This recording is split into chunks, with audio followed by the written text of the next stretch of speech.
I can't help feeling that this is a teaching and learning meeting, gathering, rather. It's more like a conference on that front, framed within the teacher who is the physical environment. And I kind of just welcome, grateful for the opportunity to share this with people who are on the same page, as it seems.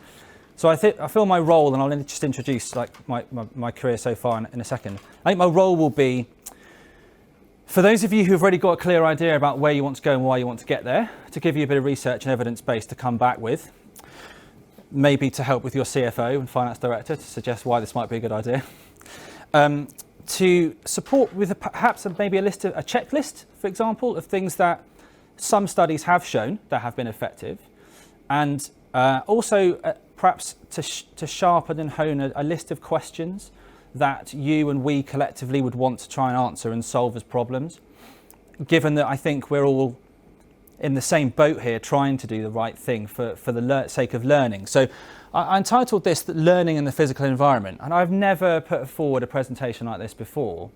This is my 17th year now. My career started in 2005, and across that 17 years, it's been enough for me to get kind of angry about where I've taught and what I've been imposed upon and how I should teach in certain ways as well. So I started with actually in a new build, West London secondary school, which was entirely curvilinear, and actually there's a lot of evidence to support curvilinear shapes are really effective. But it was linking a nursery school all the way to a sixth form in one building, and you could walk from one end to the other end, and it was very new. And my early teaching career, I remember, was basically around learning styles being debated, VAC, which became VARC, apparently, to even where there's a Learning Styles Institute in America, where there's kinesthetic, if I understand that, there's sort of haptic senses that we should be teaching with as well. I'm thinking, hang on a second, so do I need 8 different curriculum models here? This is bonkers. Imagine if I was trying to learn to drive with just my auditory sense. I don't think so. And then it was, the other debate really was about Promethean whiteboards or not. And that's kind of where I started with the 4 pens that kids would find it hilarious to try and run off with and hide. And look, this one's red, but it's not because it's in the blue bucket. I was like, okay, brilliant. And I like to think we've come a long way since then, but my early learning, despite my basis in psychology and neuroscience and cognitive psychology, that's why I went to Nottingham Uni, because they have an MRI scanner, and I chose it deliberately, was just really about Piaget, Vygotsky, get on with it. And now my role, 17 years on, is supporting professional development and research for a trust. So for 29 schools, 2/3 primary, 1/3 secondary.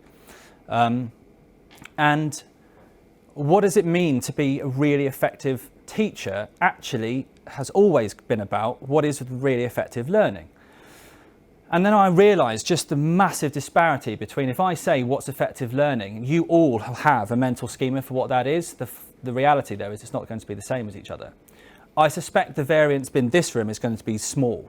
We will all essentially come up with similar principles of memory formation, working memory, cognitive overload, the need for modelling and worked examples as we're more novice, and the need for more open problem-solving, inquiry-based questions when we're more expert. But that's very domain-specific, and it's also not necessarily what we see in a curriculum design. It's not what we see necessarily in the policies or the assessment structures that you kind of feel like you're bound by. And I really learnt this through my time at Wellington, probably the most, and it's quite nice for a couple of colleagues that I remember from 10 years ago in the room, where we had to redesign the curriculum completely because we were introducing the MYP for the first time, and you really had to think, if I'm learning something, the page is blank, what do I want kids to learn? How do I want them to learn it? How can I assess that in a variety of different multimodal methods that will really make the learning process fun and stick? And it was kind of an epiphany for me, really, because then since then I get quite angry, like I said, when I feel that there's a real disconnect between the learning process and what the curriculum's saying, what assessments are saying, what the environment is setting up. So in preparing this, I wanted to obviously give you a bit of ammunition as well, because you might be thinking, yeah, I resonate with some of that. So some research findings, and I suspect the other experts in the room will know some of them anyway. And then one personal anecdote, and kind of leaving you with what I think is probably our greatest challenge, and what I'm going to propose some ideas for how to solve it. So the first one then, if I can get the thingy to rotate effectively, or I can just click it, lovely, is this one. and off the bat, I would recommend the three papers that I'm going to reference. Get them yourself and read them. They're useful, and obviously there's further citations and references throughout there. This paper, their aim is in the quotation below, so exploring if there's any evidence for demonstrable impact of the school building on learning rates, and this one was focused on primary students. And you might be thinking, well, why is that useful? I teach in secondary school. So primary pupils, obviously, as you know, stay in that environment much longer than secondary pupils do. So they are going to be really effective in terms of the feedback you get from what the environment did for their learning. And obviously that sets up their prior learning for when they come to secondary. So it's really important that that's as effective as possible. And so it's a useful study. And, you know, partly for my own cognitive overload needs, I'm just going to make sure that I quote effectively rather than misrepresent the authors. Because Peter Barrett is regularly cited as someone who's done a lot of research in this field. This paper is often called the Salford Study for that reason. It's been cited so many times. The intention for it was to build upon the individual elements of particularly environmental factors that have an effect on the human body and mind, and try and put them together to suggest that when we exist in where we are now, we're not hit by just the light or just the heat or just the sound. We're hit by all of them all the time in a multisensory way, and there's no escaping that. And so therefore, what are the interactive elements? And there's a multi-level regression analysis model that they put in that might suggest that there's a priority order to designing an effective environment to learn in. And they built it on obviously a lot of previous literature. It's a really complex study, and in the masters that I'm currently doing, I tried to do something similar and was told I'm not allowed because it's a PhD. So it is an interesting paper to look at. So some of the previous literature, you know, might seem quite obvious, but I, as a teacher at least, and even as a senior leader, wasn't really aware that, you know, if you turn the thermostat down from 25 to 20, that can improve learning rates. Okay, if you increase the airflow throughout the room, that can improve learning rates, decrease headaches, improve attendance. If you have a particular full-scale UV fluorescent light, well, a fluorescent light with a large spectrum and UV supplement, you reduce migraines. If you have windows that have outside view and the windowsill is below the eye line, you reduce stress and anxiety. They sound kind of, yeah, sure. But actually, think about your classrooms. Do they all do that? Are they like that? Are they designed that way? Is the length to width ratio of the room a factor? Because the previous literature on here suggests that actually you have the teacher positioned at the long end because it's better for sound and reverberation purposes. And all these various aspects that I thought some clever architect just kind of knew. Turns out there's not a huge amount of valid, reliable research in this field, which I just find mad, considering how much research there is in various other grey literature. You know, you can pick up books on Rosenshine's principles, cognitive load theory, literally dime a dozen. Actually, where the actual studies that have looked at this empirically, very few and far between. And what Adam was referring to about, you know, it's not really new. So when I was looking at this, you know, the late 60s, it seemed to be, you know, and into the 70s, the open classroom was very much an agenda. It was discussed, you know, we should have open classrooms. And it kind of died within a decade, possibly less. And in fact, the paper, this one here that I'll refer to as my final one before my anecdote, is it kind of builds on that, and it just says, actually, if you try and implement something as a room and just say, go get on with it, within 8 weeks, you can have teachers completely reject it and then be even more disaffected than they were to start with.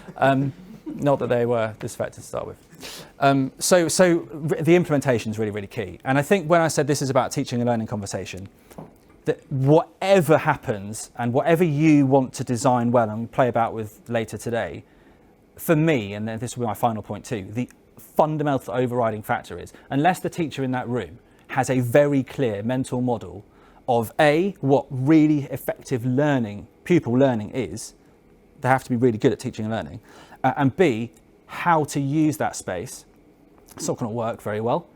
And that would not be the fault of the environment, of the design environment. And so that's probably your greatest leadership challenge. It's my greatest challenge in my role. changing habits is really brutally hard, because once you've got an effective habit in place, you've seen it work before for whatever success meant to you. And so why would you bother changing it? And secondly, change is so effortful in the brain. The amount of glucose and oxygen you need to expend to change your thought process is really significant. And you will, in terms of neuroscience of it, you'll run out of astrocytic glycogen within about an hour. If you're trying to go with high effort cognitive functioning routinely, non-stop. The only exception to that I can pick up is the flow state, which obviously has a fair bit of research behind it. But that will only come when you've got a substantial amount of prior knowledge, prior learning and mental models behind you. Otherwise, you can't just say, right, I've taught you this, go get on with it, it'll all be fine. No, it won't. And so this study here, I'll go back to now, what they were actually trying to achieve was that. And then how they did it was, like I said, pretty complex. And I'm trying to summarize a meaty piece of work here. They actually started the study in 2013, but they opened up into phase 2 to get more pupils involved. So it ended up being nearly 4,000 pupils, 153 rooms. And they were deliberately as open access as possible. So there was initially a special school in there, or more than one, I think. One was then later excluded from the paper because they had to drop out for different reasons. But basically it was as widespread as they possibly could make it. They then thought, okay, let's build on some of that previous literature I cited, and there's plenty more where that came from if you look into the paper's methodology.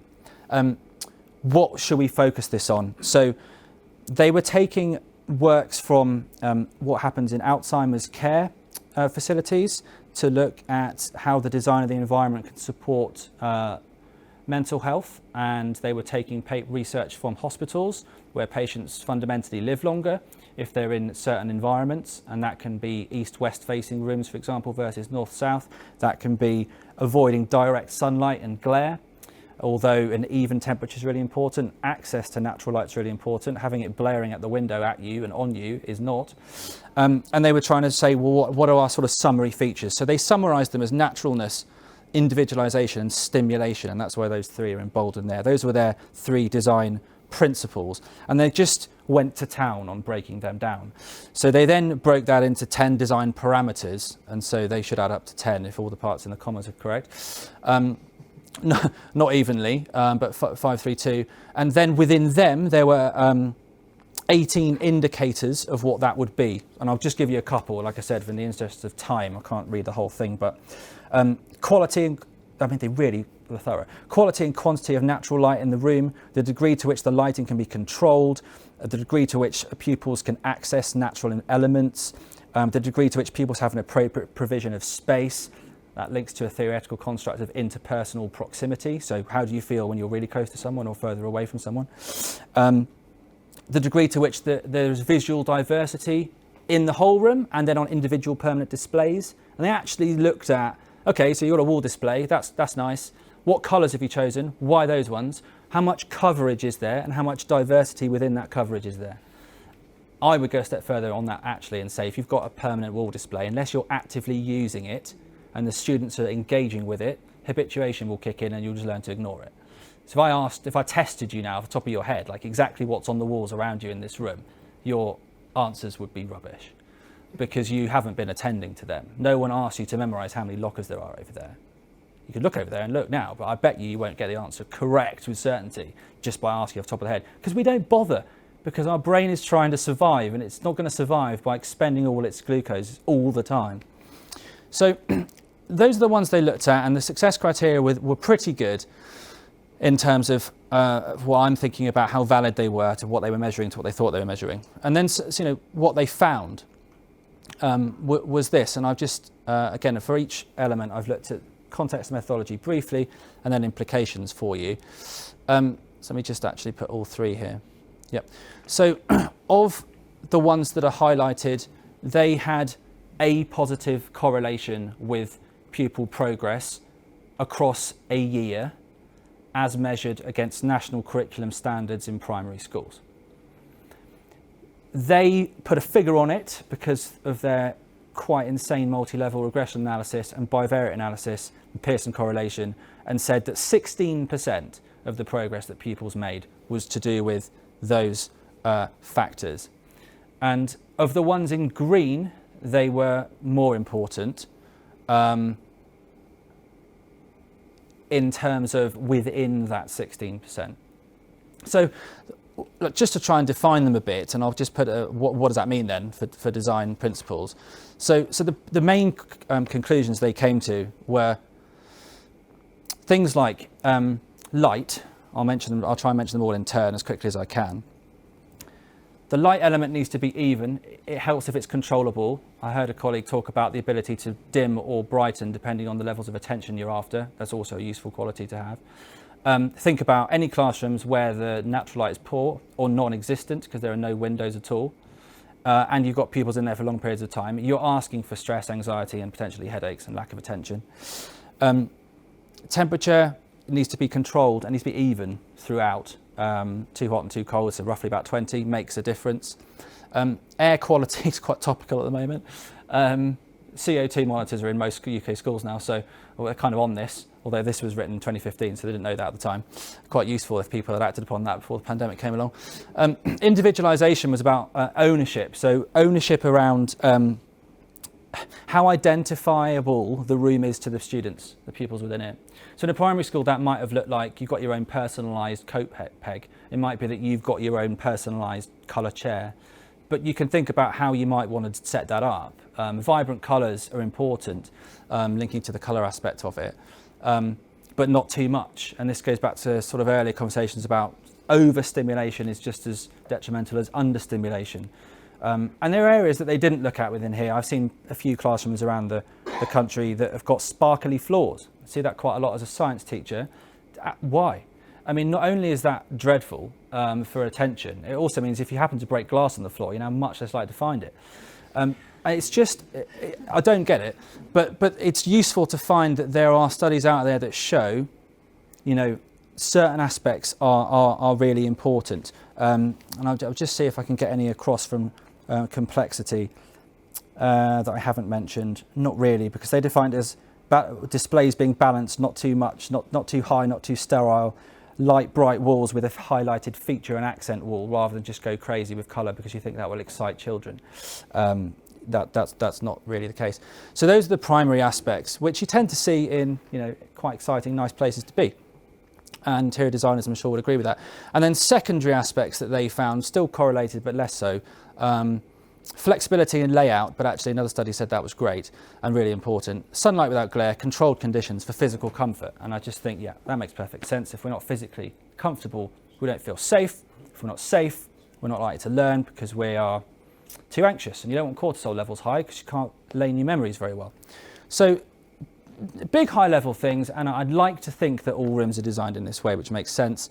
But again, it was trying to look at it from a holistic point of view, that they all matter. No one is necessarily more important than another, although they did find that in their study, that those ones highlighted in green and yellow were particularly important. I've left that there, and in terms of having too much text on a screen, that's an example. But the intention was that if this was shared to colleagues here as a takeaway, and you don't have time, frankly, in your busy schedules to go looking up research, there's their one concluding slide that might be useful for you to refer to at a glance. And so they summarised it quite nicely. There's a lot of data within this study. And I'm sure the Enverplan colleagues in Co will be able to refer to this as well in the practice element later. So the second one, which you might resonate to, and again, trying to find research in here that actually was any good was difficult. This one, 2019, 2020, almost 2021. I think it was October 2020 off the top of my head. Yeah. I thought that's really quite interesting. And I suspect is happening in lots of classrooms in terms of the seating arrangement being a factor that may or may not be able to be flexible. So again, I started my career in London, and what did I see? I saw, as a science teacher, you typically see kind of blocks of seats, right? And they're fixed because so is the plumbing. And therefore you have to walk around those. And I get that, that makes sense because you've got water and gas to think about. And you need somewhere to do an experiment.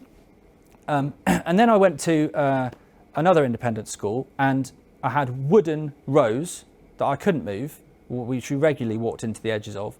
And all the plumbing was sat there as well. And there was no flexibility, none. And it did make a massive difference.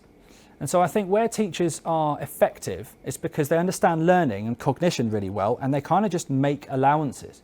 So I know of colleagues, and some of them may be here, whereby you're thinking, you know what, fear of failure is a really important part of learning. We need more formative assessment, we need formative feedback, we need collaboration. I cannot do it in this physical environment because I can't even get to that pupil over there without walking all the way around there. So what I'm going to do, I'm going to make that wall a whiteboard. And it was an awesome idea, and it's really, really, really effective if it's used well. I've just found over the last sort of 17 years, plus what the data tells me, is why is it that the best teachers or effective teachers are having to navigate that level of problem with the room that they're teaching in? Just bonkers. It is bonkers. So this study was looking at, again, quite rarely looking at cognitive processes. They're trying to look at how pupils thought and learnt, not just their satisfaction levels, for example. And their implications were for returning from lockdown in particular, that they were looking at it, but actually home and remote learning were implications as well, depending on where you were physically learning and the environment you're in. And so actually, perfect. This was literally what they were studying. So individual single desks versus clusters. And therefore they were like, okay, well, these are our independent variables. What will we do to measure this? And again, I suppose my experience of early teaching was a bit of both. The cluster, sometimes the cluster was enforced because pupils were sat at a hexagon, and so half of them were facing away from me at any one time, which wasn't great. Or they were all facing me, but looking like we're in a ward, which may or may not be effective. So what they were looking at, and the sort of paradigm they were associating this with in other research literature, was interpersonal distance. So I kind of obviously need to link it to something that makes sense. So that's what they were looking at. So relational and cognitive processes. Again, it was sort of alluded to, well, explicitly, that the learning process, yes, it is cognitive, and obviously there's a neural element to it, but it's also social. It's also collaborative. And so they go hand in hand. So that's what they were looking at. So how did they do it? It was quite interesting. And again, obviously I understand that, and in my role, I think that there's a perception that I come and beat people with an evidence-based stick and say, look, the evidence says this, do this. And I am just as critical as anyone. So my own position is, as a science teacher, you might think quite positivist, and I'm empirical and I want to conclude and quantify and generalize, but actually I got older, and I think that probably changed my approach slightly. I think I'm defined now as a critical realist. So there's a history behind why things are the way they are. There's an individualized way to the way they're presented, and there's a lot of questions to ask about first before you can actually make something generalizable. But what they did anyway was interesting. So they had 3 tasks. So they tried to set it up. So the cognitive task was what they called convergent thinking. So basically problem-solving activity versus a divergent creative thinking task. And the details of that obviously in the paper. And they also set up what was intended to be a social task, and that was framed actually within a theory of mind activity, which in itself could have been a problem, depending on any particular students identified on the significant autistic spectrum condition, but I don't think that featured in here. And then what they did, though, was interesting. Beyond that, they wanted to look for moderating factors. This is a bit controversial, this, but I kind of thought it was interesting as a result. So within that, they wanted to moderate, is gender a factor within this? So on the basic level, being trite, girls like to talk in groups, boys don't. I don't subscribe to that, but I've heard people say that. Relational self-esteem, and that was a self-measure. So the individual's relationship with their own self-esteem was captured and quantified, again through a standardized scale. This is controversial. Popularity and loneliness were also moderators that they looked for, because what they were trying to do was isolate elements of the learning process and to what extent it is purely cognitive, purely social, or a hybrid, which obviously it is like to be a hybrid, hence setting it up as a moderating factor. I suppose if I had longer, this would be a really great quiz. Say, what do you think happened? I can't get learning out of my brain, so assessment's always there, I'm afraid. Yes, and I left that one to last because this one was a bit out there. They used a phobia scale to determine the physiological reaction to proximity. And obviously that's going to be slightly flawed because you're not real time measuring people's galvanic skin response or heart rate or breathing rate or anything, but that's a bit much, I think. So this is what they found. So the implications were, I think, what I thought might happen, but not necessarily. That's why I kind of thought it was worthy of raising. And please remember that the purpose of this is not to teach you necessarily something. It's to think about the priorities that the priorities for how to influence teacher thought back at your school. So convergent thinking tasks, logical reasoning, problems to solve. It didn't really matter much about any moderating factor. Sat individually, single desk, 100% attention focus, the scores were higher. Kind of makes sense in a way. Divergent thinking, cluster seating, generally higher. So 2 high-level conclusions. If you want pupils to be focusing 100% on something, whether that be through direct instruction, whether that be through independent practice, whether that be through research and practice, sit them individually on their own. Yeah, I guess, makes sense. Cognitive attention, 100%. But unless they get stuck, of course. If you want them to collaborate, share thinking, question, challenge, learn from one another, seat them accordingly. Sure. The big question, though, I would have already at this point is I could not do that in about 30% of the classrooms I've ever taught in, even if I wanted to. So turn around and face your neighbour, except there's a desk in the way and then a space and then another desk, but you can kind of reach at them. So movable seats, yeah, 100%. Movable jigsawed desks, yes. Do they have power supplies to charge devices? Are they wireless charging? Be even better. Are there monitors so they can put up their group thinking and group work? If you've got Google Docs as a policy or your Google School, have you got one monitor where you can see the shared thought, or are there clustered monitors so they can actually work together on that? That was rhetorical. And the moderators, though, were interesting. So gender, there was a moderating effect for gender. And so the social task, they found girls performed better when they were sat individually, not in clusters. And their hypothesis was to do with maturation and of social awareness and social cues.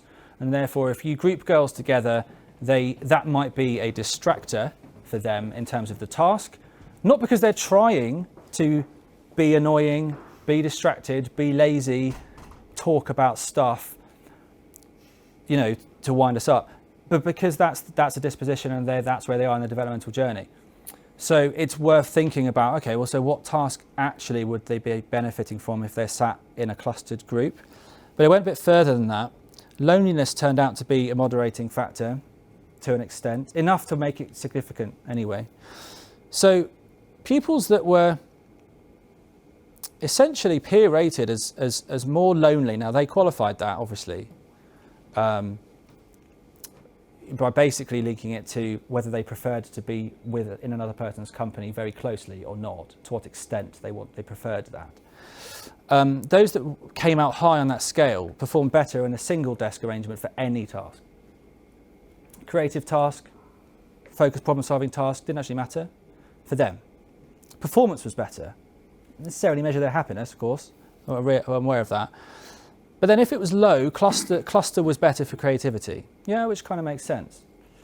Now, the thing is, for me, the takeaway is more than this, but a flexible seating arrangement is absolutely crucial. And I remember being schooled in, and I am an ECF facilitator now, so I take the new ECF framework for ECTs, former NQTs. And I recognise just how broken down that is in the cognitive science of how we're training teachers now, and I personally think it's great. However, there's a lot of pushback from it because it is complicated learning, actually. And to do it really well, you should really be trying to think about what is the best learning situation for the individual, for the group, for the whole class. And basically, the more options that you've got, the more needs you can meet, and vice versa is true. So flexible seat arrangement is really, really key, but also so is knowing pupils' preferences in learning, with a caveat, I don't mean just chuck kids in the room, there's a laptop, get on with it, because you'll be fine, because you're a 21st century child. Learning is not something that we are innately able to do in its entirety without support and guidance, because it's effortful, and you have to be forced to get through that effortful aspect. And feedback, we know, is super key. So therefore, you need an expert other for that. But it's interesting to think about. I remember being told, do some group work. It's good use of time. Group work. Get them talking. Get them thinking. It may be, but have a think really carefully about why and when and with whom. And then the final one that I wanted to share with you is pretty mega. The paperclip couldn't hold it. But I would recommend, again, looking at it. I suppose what I would like to do is sort of take you through each and every part of the conclusions, but I can't really do that right now. But it's a systematic review. It's Professor Hattie was part of it, hence the overlap with, the deliberate move to put teacher mind frames in there from his latest book and studies. But it really highlights the final challenge, the biggest challenge I think that we have. So they tried, I'll put the research questions up. Their 2 research questions were those italicized, apologies about the box. Sorry, Mike, can you just go back and... Of course. Can you see the title again? Yeah. I can leave you with the copy if you want. Ah! We'll mail out all the Yeah. presentations. Yeah. I have no affiliation to anyone. So the good thing about being independent is I can be honest. I'm not always honest. So they were trying to link innovative learning environments, which is obviously kind of why we're here, to not to pupil outcomes directly, and not to just attitudes, but to actual actions. And so again, my role is, thinking about Dylan Williams' comment about we're not here to get teachers to act differently necessarily. We're getting them to first think differently. That is such, and I now realise what a monumental challenge that is. But the 2 research questions were these, and they, just did a whole load of coding and tried to see what was out there over the past, 50 years really. And they found nearly 3,000 studies, which is nice. However, trying to apply a criterion that meant you were looking at a valid study that actually had some substance to it, the methodology was sound, then I went down to 12, which is, I guess, part of the reason why I'm here as well. I was thinking, I'd also like to hear from others that might know more than me about this, because I was thinking this is insane. Only 7 of those found any sort of statistical effect linking those 2 things together, and only 1 reported on effect size. So what does that tell us? It tells us that there is a lot of subjectivity around the terminology. So innovative means different things to different people. And that's an issue in itself. Unfortunately, learning means different things to different people, which shouldn't be a problem, but kind of is. And my view on the independent sector, if I'm honest, having spent 8 years of my career in it, is that, if you're going to buy a car and you spend money on that car, the more money you spend, the better the car. So if you're going to spend money on an education, it should be really good. And so from my view, the takeaway comment that I had from the leader at the time was, if you're not the best in your role, why not? I thought, fair enough, actually. Yeah, why not? Why not? So do the teachers really understand learning really well? And can they then apply that in an environment that suits that learning? So the only way I've really seen it is in specialist classrooms. So if you go to design technology or specialist equipment, that makes perfect sense. Science teacher, do you have a fume cupboard? Is it mobile? Is it fixed so that you all have to funnel around it? So that doesn't work immediately for more than 8 kids. Is there a theory and a practical component? Very rarely do I see that. Is there a demonstration table and then a theory and a practical component? Which elements can move? It's still not where it needs to be in my view. But then more than that, this is suggesting the following. So the implications on this were quite significant. So they set out at the start of the review really. So the first quotation is taken from one of the first couple of pages, and the second one is taken from the end of the discussion.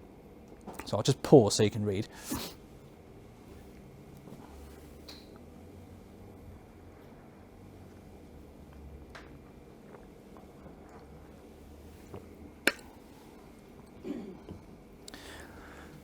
So this is one of the challenges twofold. the first one is, what room and environment matches learning needs really, really well? Does the person who's supporting that learning, leading that learning, understand that and use it really effectively? And that seems to be the greatest challenge in some ways. You know, Hattie was trying to unpick it.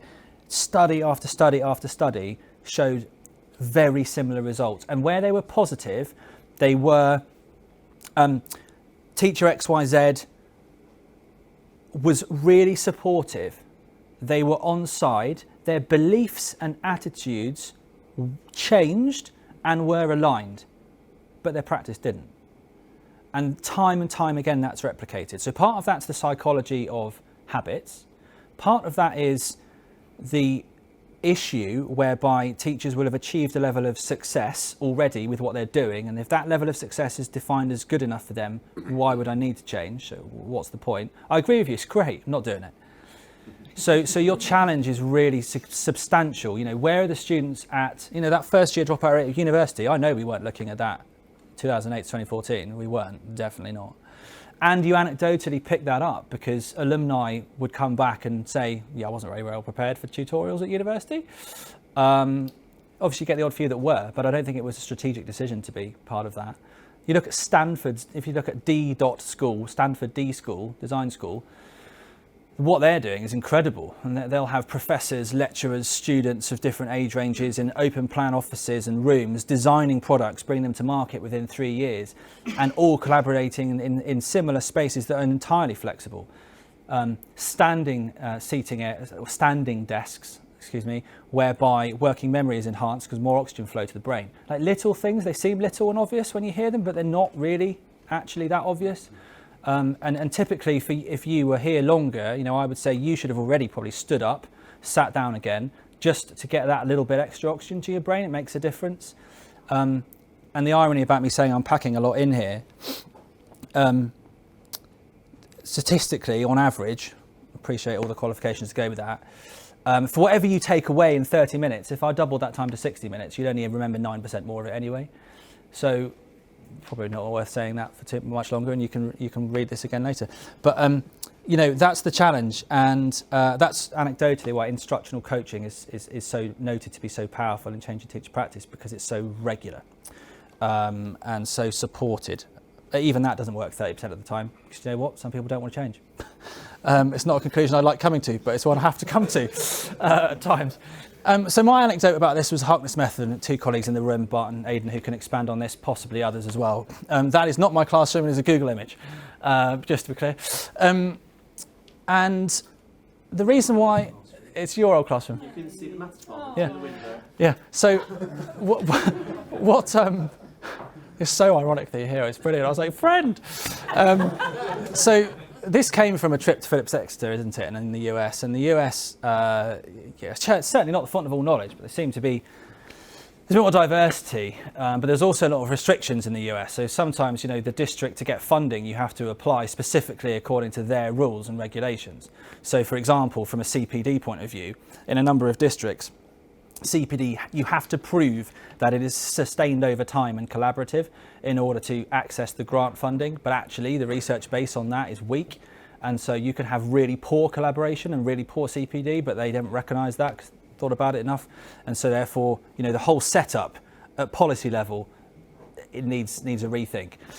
So anyway, you know, magpieing a practice from Edward Harkness's 80s, I think.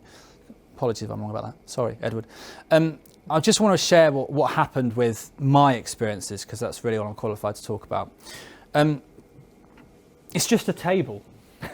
It's just a table with some chairs and some pull-out ledges. I'm sure there's a fancy name for them. But the thing is, it changed my teaching practice, and that's why I was successful. And it kind of links back to what Hattie's meta-analysis was looking at, synthesis was looking at. So in order for me to make it successful, obviously I listened to colleagues and their input and their dissemination, what they'd observed across different subjects as well. So it was happening in maths, it's happening in business. I was applying it in biology, but I was applying it, and often you get I bet that was just sixth form. No, it wasn't. I applied it to year 9 and year 12 and 13. And I also took it to a state school, deprived, low aspiration, minus 0.5 progress 8, and still did it with year 8 and 9 there. Actually had 2 going on at the same time. But it wouldn't have happened without a lot of preparation. So it doesn't always work, I would say, in terms of every single lesson, and this is where flexibility is key. So a topic that lends itself, or you believe lends itself, to rich discussion, inquiry, reflection, where you'd think this will need a bit of elaborative investigation. What topics are they? So they might be quite controversial, so I could throw it out there and talk about genetic engineering as an example, or are charities completely counterintuitive, example, in terms of natural selection. And that's interesting, but again, would just be people going, I don't know, are they? What do you think? So the topic needs to be set. 3 questions were then set. This is how I did it. 3 questions were set to be answered in the lesson, but they were given those questions before the lesson. Now, the extent to which they were given before the lesson was a judgment call on the formative assessment that went before it about how much prior knowledge the kids had. But they also had, it was typically between 3 and 5 days. They then had opportunity to research that independently themselves, so they're coming with new information that I couldn't foresee into the room to answer those 3 questions. So that's where the pre-reading / pre-learning comes in. I can't know that they learnt it, they might not have.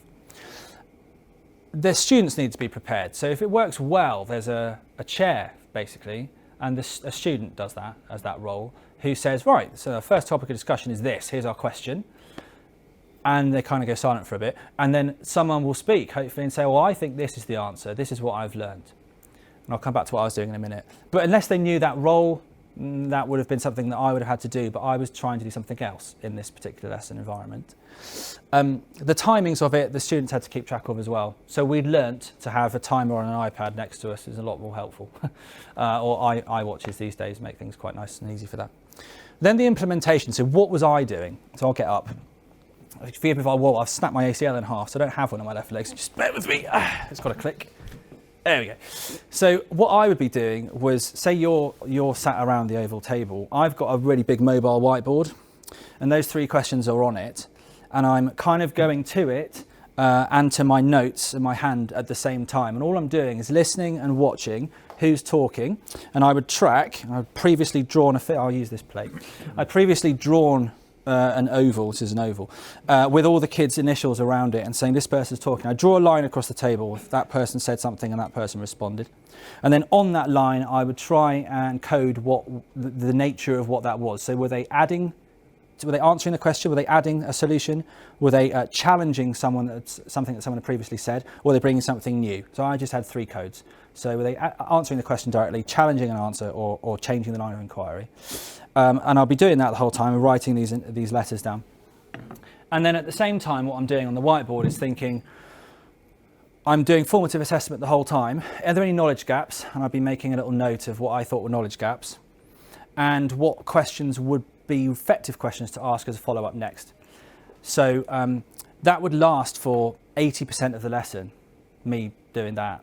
I'd only come in if I absolutely had to, like if someone said something that's so far wrong or just needed challenging, that I would support with that. Otherwise, the onus is on the students. And obviously it goes wrong to start with because some kids are like, well, I didn't do it, ha ha ha. And then they just think, oh, well, now I can't participate. And this actually sucks. And they want to be involved. And once you kind of overcome those fears and those barriers, and you'll no doubt get them from teachers, you've got to model it really well first. You'll find that the kids actually do a really great job and perhaps much better than if I held court and said, right, you're going to learn this stuff. The problem with that is you're going to all learn it at the same rate, because obviously you've got exactly the same prior knowledge and memories and thinking power, so it's all the same, so it's fine. And I'm going to assess you in the same way, and then you always go, it's okay though, because the textbook says you're only supposed to be at page 22. So I don't subscribe to that as a mindset, as a way of learning anyway, so that's probably why I'm here. But I do, having seen it in practice, it can be really effective when prepared well to enable kids to kind of flourish with where they want to go. And what they naturally kind of did as well was personalize it a bit for them. So they would say, oh, well, I researched in a way that kind of met my own unconscious bias. So I thought about it like this. And a different pupil would think, oh, I didn't actually think about that at all. I thought about it like this. And that was a really important aspect for me, because then there was a lot more ownership and responsibility of their own learning. And it actually came about because of the environment, sort of, but the environment forced me to think about my pedagogy, and that's actually why it worked. So I think, yes, the environment's the third teacher, or second teacher, how many teachers you've got in the room, the other, but equally to be really effective, it's about, us all collaborating with this space is working well because, and these are the teachers that use it well, here's how, and be very clear about that, model that, and then that's what I would then put into, taking it back to my role again, I suppose, is professional learning development, modelling, exemplifying, and then practicing in a safe space, and then implementing. Because all the literature says it didn't work in the 70s because it went from 0 to 100 miles an hour like that, and people weren't ready to implement. And the synthesis from the last 20 years is basically the same thing, but a little bit better, because most of the time teachers and leaders are on board with the believing in it, but not necessarily actually putting it into practice. So it's exciting though, isn't it? Because we can try and get to put something into practice that'll be really awesome, and isn't, what is the risk at the end of the day? That we know what we can fall back on, and we've got that now. So you're not going to harm anyone's learning by trying to do something different, I don't think. But yeah, my close would be that what I'm not advocating is, the FOFO scenario. I'm just going to leave you on your own, come back in a month and you'll have learned everything just because of that. I don't think that. Teacher Tap actually had that as a question yesterday. I don't know if any of you utilise that. It's a survey tool which goes out to thousands of teachers. They ask a question, teachers respond, and the question was something along the lines of, given excellent resources, can kids learn independently entirely? What do you think? And it's a leading question because the answer is going to be no, but there's a lot that they can learn, and there's some stuff that they can't. When it gets really hard, and when the knowledge needs to be new, or the understanding needs to be exemplified, you know how it is through modelling and worked examples, etc. But there's a lot they can do, and the environment can support it, and they can support each other in that. So let's try and do that a bit more, would be what I would say. Mike, thank you so much That's right. for this session.